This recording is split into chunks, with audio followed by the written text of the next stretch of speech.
retornando apenas de início e de passagem ao rocambolesco enredo dos diamantes árabes, os militares e Bolsonaro, com certos detalhes que poderiam ter evitado isso se isso não fosse o que é.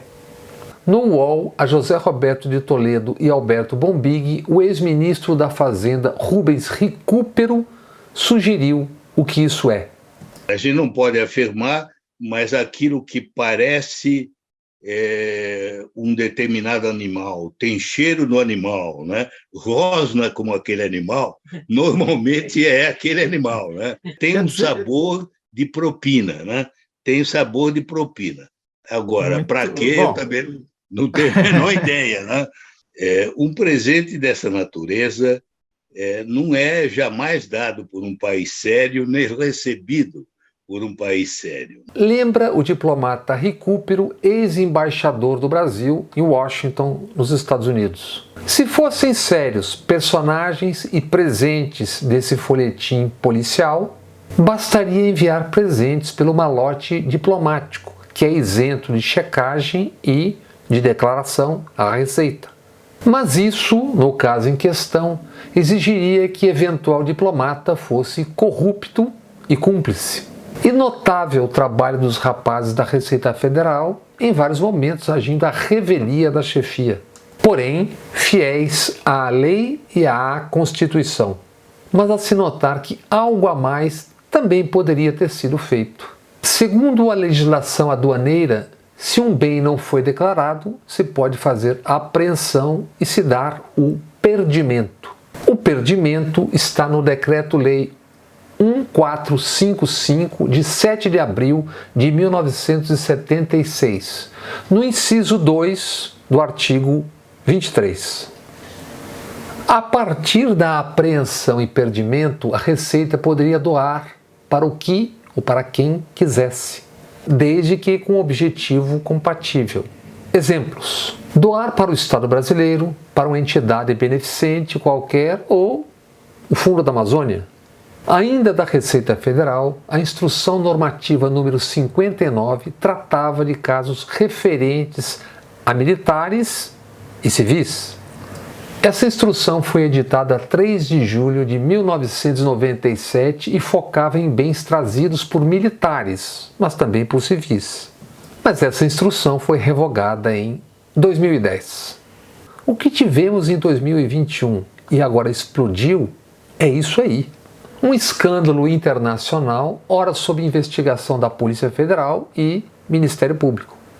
Com o Jair Messias e Michele jogando um no colo do outro, joias e diamantes que valem, no mínimo, a princípio, 16,5 milhões de reais. E com militares envolvidos até o talo na receptação e caça a um revelador presente de príncipe árabe.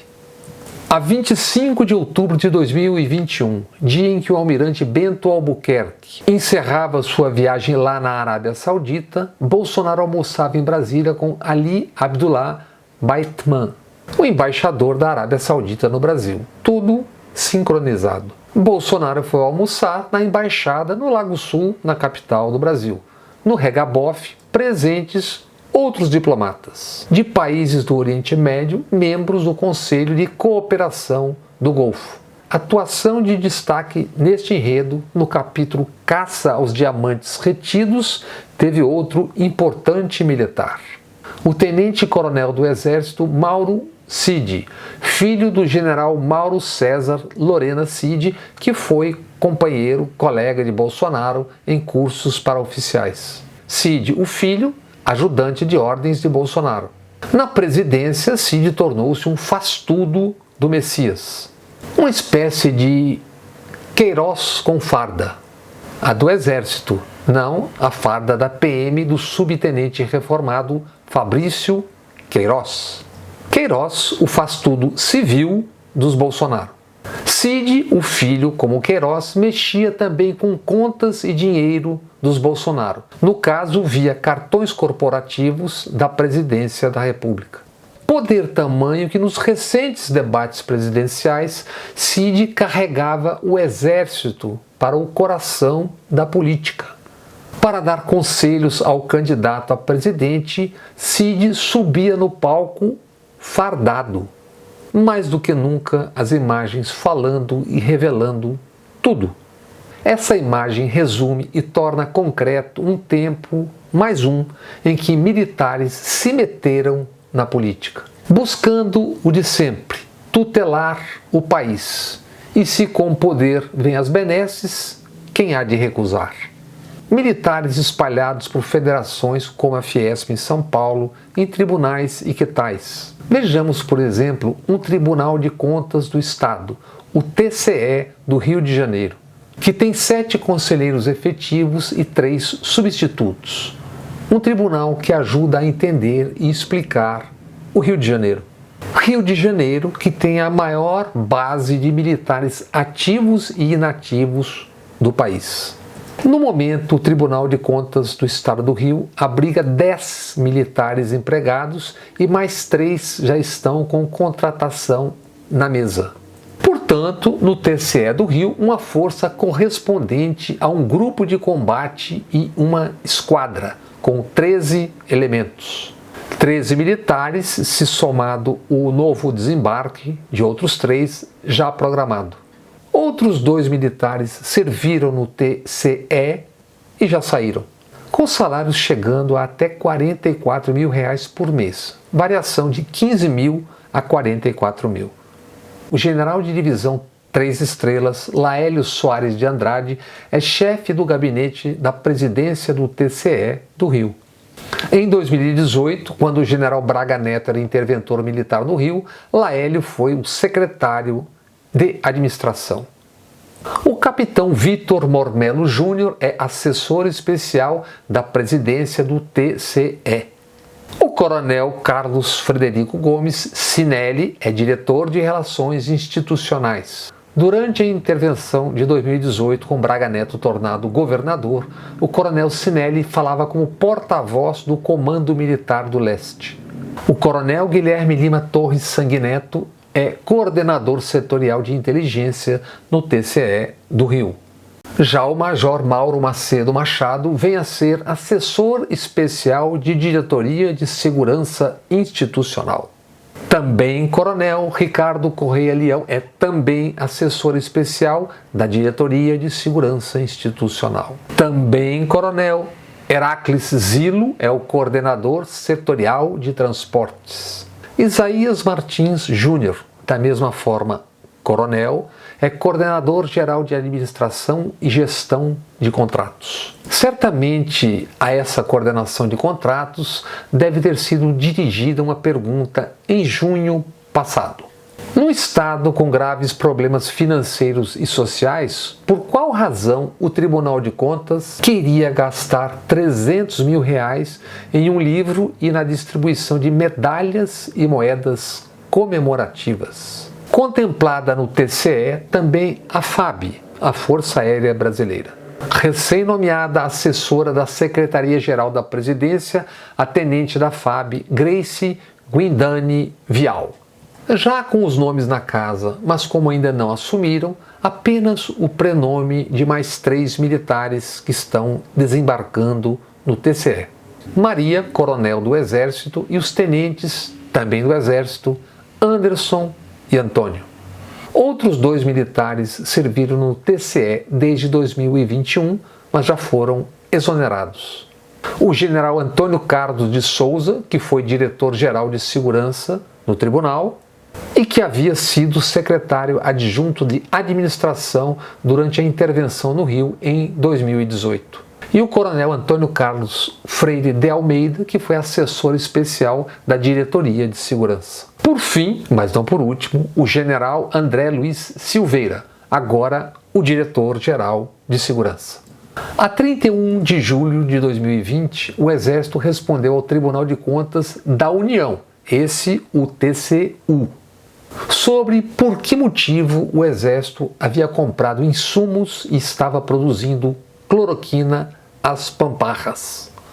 O documento com a resposta foi obtido por meio da Lei de Acesso à Informação, relatou à época o jornal O Globo, que informou também: embora mantido em sigilo, É público que o autor da resposta ao TCU se trata do então comandante militar da 1ª Região Militar, o general André Luiz Silveira, esse mesmo agora no TCE. Sobre a cloroquina ineficaz quimera contra o Covid, o general Silveira escreveu à época: por seu baixíssimo custo, seria o equivalente a produzir esperança a milhões de corações aflitos, e etc. Esse desembarque militar no TCE do Rio se deu desde 2021 sob a presidência de Rodrigo Nascimento. E isso desde o dia da posse, quando lá estavam o general Antônio Carlos de Souza, depois mais tarde exonerado, o coronel Cinelli e o general Laélio. Rodrigo, conselheiro reconduzido à presidência neste 2023, cerimônia com ilustres presenças. A do general André Luiz Silveira e a do general Pazuello, agora deputado federal. Aquele Pazuello da cloroquina e de sinistra memória e passagem pelo Ministério da Saúde. Aí eu vou fazer o meu depoimento, que é mais simples. Eu não sabia nem o que era o SUS. Quando Rodrigo Nascimento tomou posse pela primeira vez em 2021, foi prestigiado por outro ilustre personagem, o general Braga Neto, então ministro da Defesa no governo Bolsonaro, seu ex-chefe da Casa Civil e ex-interventor no Rio de Janeiro em 2018. O TCE do Rio foi devassado pela Operação Quinto do Ouro em 2017. Em resumo, 6 dos 7 conselheiros foram afastados, os 6 foram presos. Inclusive Domingos Brazão, que deve reassumir, talvez, nesta semana, conforme autorizado pelo Tribunal de Justiça do Rio há uma semana. 2 dos 6 afastados foram aposentados. Outros 4 seguem afastados, aguardando, como Brazão, decisão da Justiça para retorno ou não.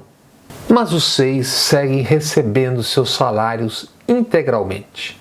Preso foi também o então presidente da Assembleia, a célebre Alerj, Jorge Pisciani, que na Alerj comandava outro braço do esquema consolidado no governo de Sérgio Cabral / Pezão. Ambos foram presos, o que no Rio, em relação a governadores, não é uma novidade. Introdução a essa ópera no paraíso das milícias.